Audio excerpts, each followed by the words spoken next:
자, 우리가 지금까지 이 원리에 해당되는 얘기들을 했고요. 이제부터 살펴볼 것은 이 HTML에 여러 가지 태그가 있다고 말씀드렸죠. 이런 태그들을 우리가 배워볼 겁니다. 자, 그런데 사실 저도 HTML에 있는 모든 태그를 다 알지 못합니다. 그 중에 쓰는 것만 써요. 특히나 이제 저는 이 전문 분야가 HTML이라기보다는 약간 좀 서버 쪽에 약간 좀 기울어져 있기 때문에 물론 제가 여러분들에게 수업하는 데는 뭐 큰 어려움은 없겠지만 저보다 훨씬 더 HTML을 잘 알고 계신 분들은 세상에 너무나 많습니다. 뭐 HTML 만든 사람도 있으니까요. 자, 아무튼 우리가 지금부터 살펴볼 것은 어쨌든 간에 태그들, 주요한 태그들을 살펴볼 건데 살펴보는 방향성을 설명드리면서 동시에 여러분들이 좀 참고할 만한 자료들을 좀 제가 준비해 봤습니다. 자, 우선 첫 번째 HTML 연대기라고 제가 제목을 정해놓은 페이지로 가보면 자, 이렇게 생긴 웹사이트가 있습니다. 자, 여기 보면 HTML tags라고 되어 있는 부분에 HTML 1, 2, 3 이렇게 되어 있거든요. 그래서 여기 있는 걸 보시면 HTML1을 선택하면 보시는 것처럼 HTML1, 즉 최초의 HTML 태그들의 리스트를 볼 수가 있습니다. 그리고 이 최초의 HTML 태그들이 이렇게 다른 HTML 표준에서는 어떤 변화들을 겪었는지를 볼 수 있어요. 그래서 예를 들면 여기 있는 dir이라는 태그, HTML이 처음 생겼을 땐 있었던 태그예요. 그런데 HTML4라고 하는 버전에서는 deprecate 됐어요. deprecate는 여기 나오네요.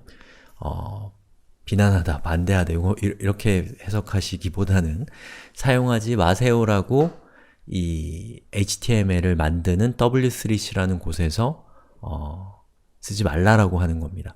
지원은 하지만 나중에 없어질 수 있기 때문에 쓰지 말라는 겁니다. 자, 그 다음에 자, 여기 있는 obsolete라고 되어 있는 absolute, 이거 좀 발음이 힘드네요. 자, 이렇게 발음합니다. 자, 요거는 이제 퇴출됐다는 뜻이에요. 쓰면 절대 안 된다는 뜻이에요. 아시겠죠?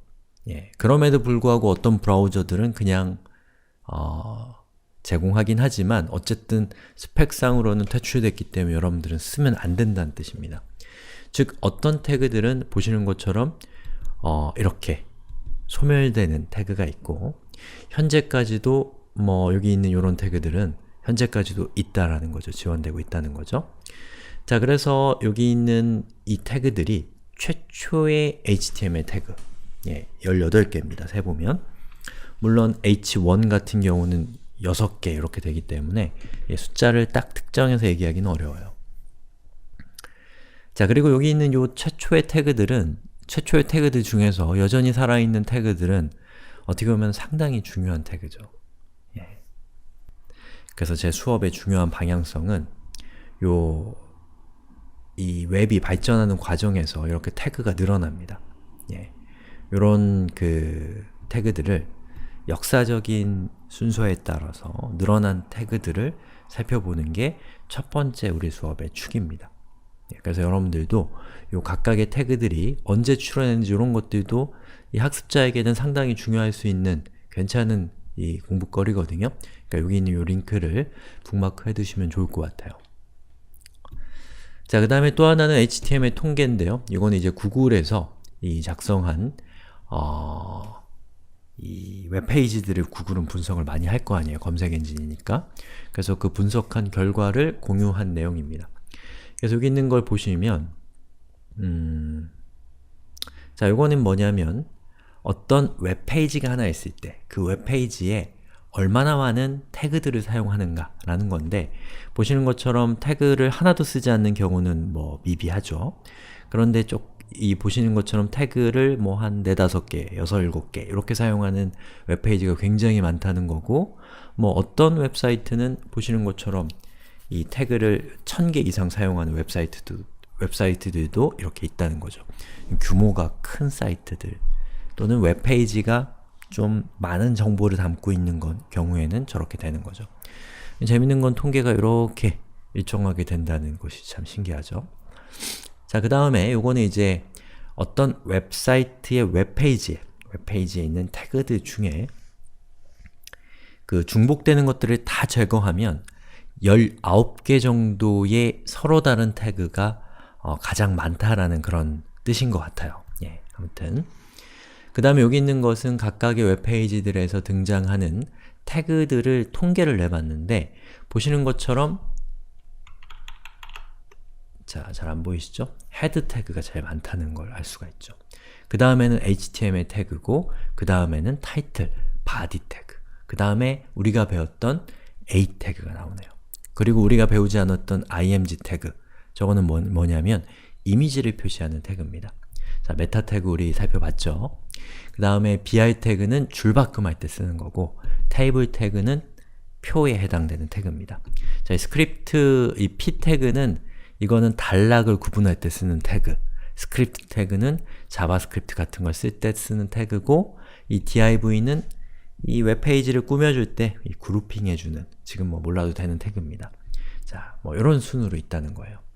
자, 그래서 우리 수업에서 여러분들에게 제가 태그를 설명드리는 또 다른 방향성 중에 하나는 요 빈도수에 따라서 설명을 드릴 겁니다. 즉, 정말 어쩌다 쓰는 태그를 제가 설명드릴 필요는 사실 별로 없어요. 그런 태그는 여러분이 필요할 때 검색해서 알아내시면 됩니다.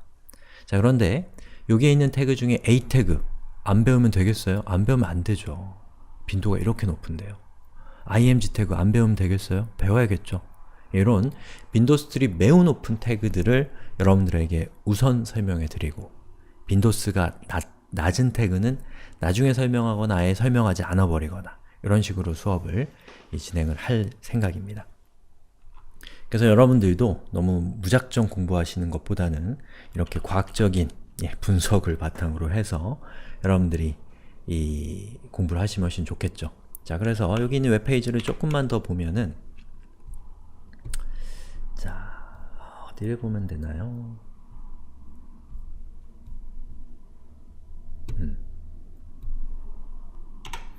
자, 여기 HTML 통계 페이지로 다시 가보면 방금 우리가 봤던 것은 여기 페이지라고 되어 있는 부분이었거든요. 여기 Element and Attribute라는 걸로 들어가 보면 또 재밌는 것들이 있습니다. 즉, Attribute는 속성이거든요. 그리고 Element는 태그랑 똑같은 뜻이라고 생각하세요. 자, 그러면 여기에서 자, 여기 또 통계가 나오는데 이 통계는 조금 다른 것이 자, 태그와 속성을 같이 보여줍니다. 예를 들면 body라는 태그에 bg 컬러라고 하는 속성을 많이 썼다라는 뜻이에요. 그리고 밑으로 쭉 내려가 보면 여기 예를 들면 뭐가 있나요? A 태그가 이렇게 있으면 A 태그 전체 사용량은 주황색인데 노란색은 무슨 뜻이냐면 A 태그를 쓰면서 href라고 하는 속성을 쓰는 게 이만큼의 빈도고 또 타겟이라는 속성을 쓰는 빈도는 요만큼이라는 뜻이죠. 즉 타겟으로 내려오면 훨씬 타겟 속성은 많이 안 쓴다는 걸 볼 수가 있죠. 그래서 우리가 태그도 빈도수에 따라서 공부할 수 있고 그리고 태그뿐만 아니라 속성도 많이 사용되는 속성 순서로 우리가 공부를 하는 것이 훨씬 더 효율적인 공부 방법이 되겠죠. 자, 그래서 여기 있는 요 정보들 상당히 유용할 수 있으니까요. 여러분들이 좀 꼼꼼하게 살펴보시면 여러가지 인사이트를, 여러가지 그 통찰력들을 얻으실 수가 있을 겁니다.